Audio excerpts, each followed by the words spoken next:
I told you we were going to have a guest. Our guest is Diane from the Literacy Center here in Pharr, and I'm going to let her go ahead and introduce herself, and then tell them how we connected. We're meeting each other for the very first time, but we've been connected for a little while, and I'll let her tell that story. Okay, my name is Garza-Farias. I've known this young lady, I think about a year and a half, maybe before the pandemic. Yes, just online and talking and so forth. It just started off as somebody connected us and made us mentors. And we mentored each other. I thought I was supposed to mentor her, and she thought she was supposed to mentor me. Or actually the other way around. I thought you were mentoring me, yes, and you thought I was mentoring you. But we mentored each other. Yes, we did. We made it work. And she is part of Film City, which is, I'm so glad about that. And I'm part of OWE, Organization of Women Executive. And we got together to talk today. You know? Yes. Now, you are the director of the Literacy Center. It's RGV Literacy Center. It's here in Pharr. We have students from La Jolla all the way to Mercedes. Dr. Barbara Beckerly, she has helped us out a whole lot on the Mercedes side, and so has Maritza Serna, and so many others that have helped out the Literacy Center. We're a low-cost educational center for adults 18 and older, and that need our help. We help people in housing that need to get GED classes. We help from any housing. They're free classes. We partnered up with Vanguard Academy, and we have lots of things going on. At the end of the year, this year in October, we're having a Boots and Bling that we'll be having later on. Boots and Bling, okay. Hopefully, we'll be having and that. And that's a fundraiser. That's our only fundraiser that we have. That's, save the date, October 7th, Friday, October 7th. And where is it going to be? And it's going to be in Pharr this year. We've, last year, 2 years ago, it was in Edinburgh, and we've had it in McAllen, we've had it in Westlaco. We've had it at several different locations. This time in Pharr, do you have the location already set? Yes, we have the location. We're having it at the Regency Galleria in Pharr on Ferguson. Oh, awesome. All right. My favorite. Do you have a favorite scripture? I have a lot of favorite scriptures, but it would be today's favorite scripture. Okay. Probably. What is today's favorite scripture? I know it's probably, it's the Lord wants us to love Him and to serve Him. So that's what we do here. Serve Him, and we try to serve the community. And every day is a different, Yeah. Okay. Now, just a fun question. There is no right or wrong answers, but what are 3 things you would take on a deserted island? I'm laughing because nobody else, just me.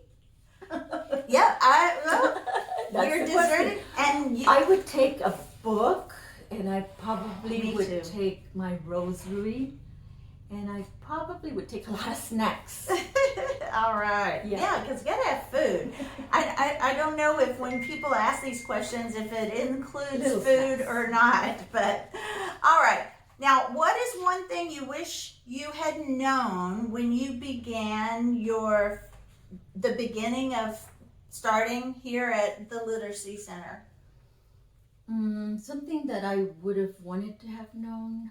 One thing you wish you'd known. When I started my career, basically before this, because I started my career before this. Yes. I would have wanted to use more psychology, with adults, know more, how to deal with adults, because all of us have a different attitude, all of us have different opinions, just as children do, but Just would have liked to have known a little bit Had more about insight about into how psychology. they thought Yes. and how they felt. How they felt and so forth. You Awesome. know, especially low income individuals. Yeah, because there is a dynamic there. Absolutely. What is, if you don't mind, what is one of your failures that you did learn from? I'm a very trusting person. Yeah, that's a hard one right there. I don't ever want to call anything a failure. I've never called anything a failure. I just something use you the learned experience from. to learn from it. That's and right. that's what's happened. You know, you make mistakes and you get up and you go on with the next situation and, you know, deal with it. And if I connected that with that other question that I asked you, you know, trust but verify, because it's still good to be a trusting, right? Yeah. Just trust, verify, and if we make a mistake, just make sure we continue to not see it as a failure, but to learn from it. Very good. Very good. What advice would you give someone wanting to pursue a career similar to yours? Just take every experience, every day. You know, every day's a challenge, and just work. You know, try not to complain about the situations. Just make everything better for yourself. Because if you make it better for yourself, you're gonna make it better for others.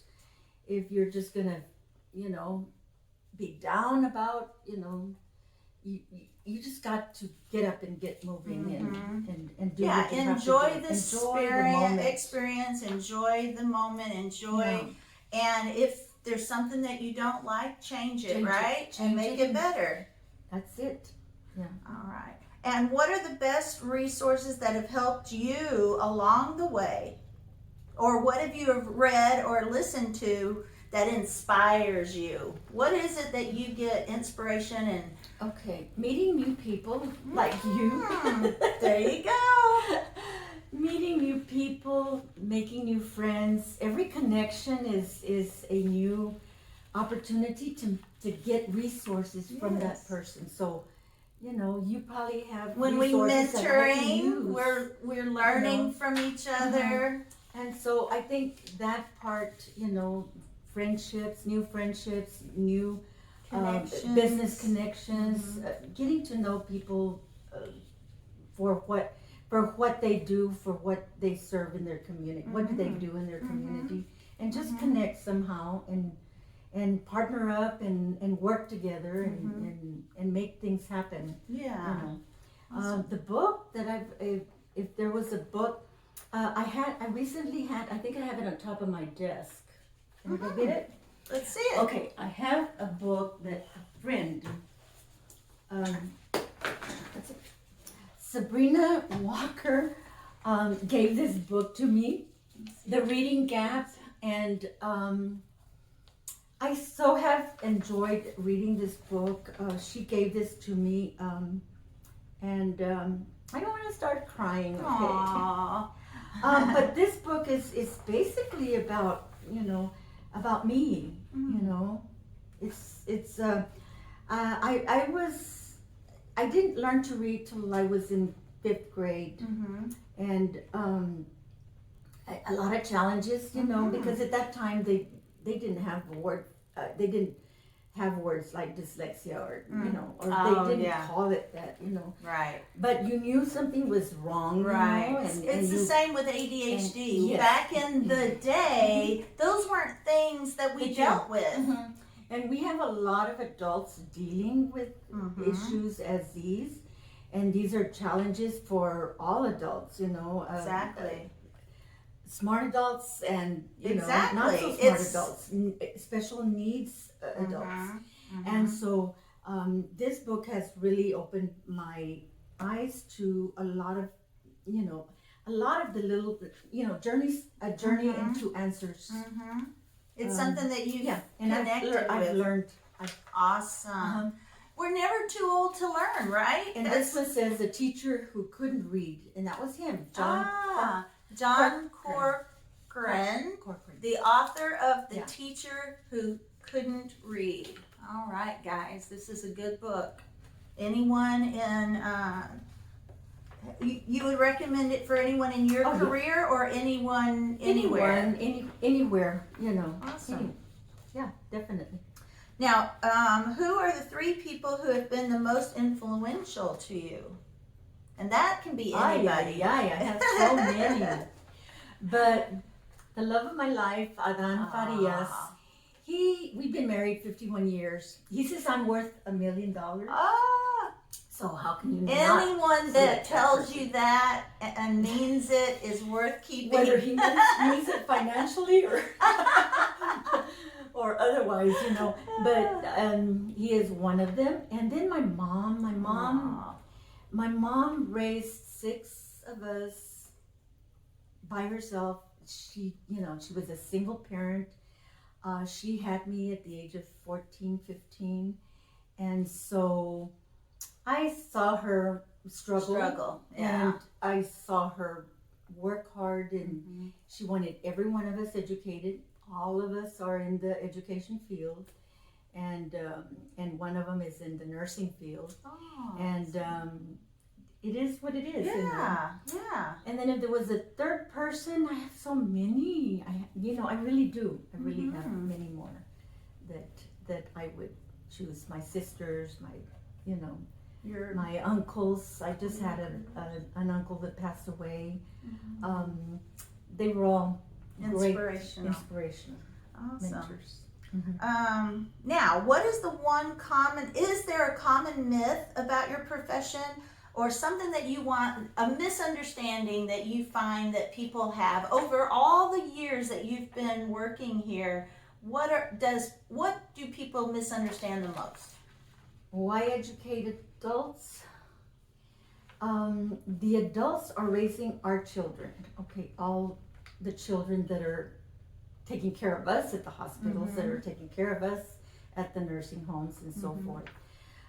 Adults, we all need an education. We all need an education, whether it's and you're never too old to learn how to read or to learn anything, right? Yesterday I had a wonderful conversation with one of the teachers and her student who is 76 years old.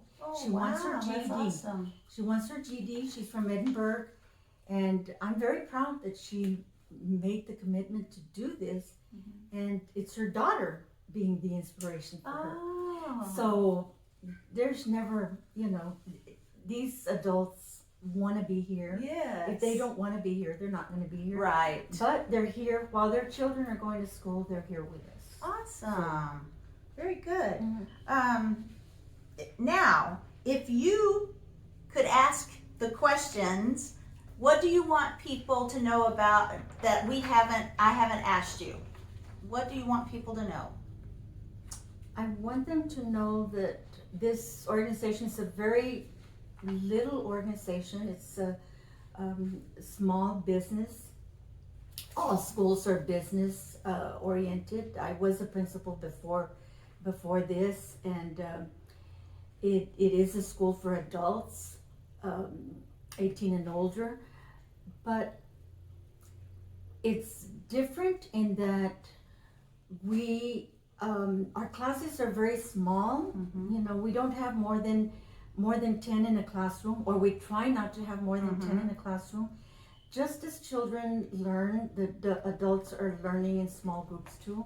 And I know the pandemic has caused a lot of problems for everybody, but we need to make those problems become solutions for all of us.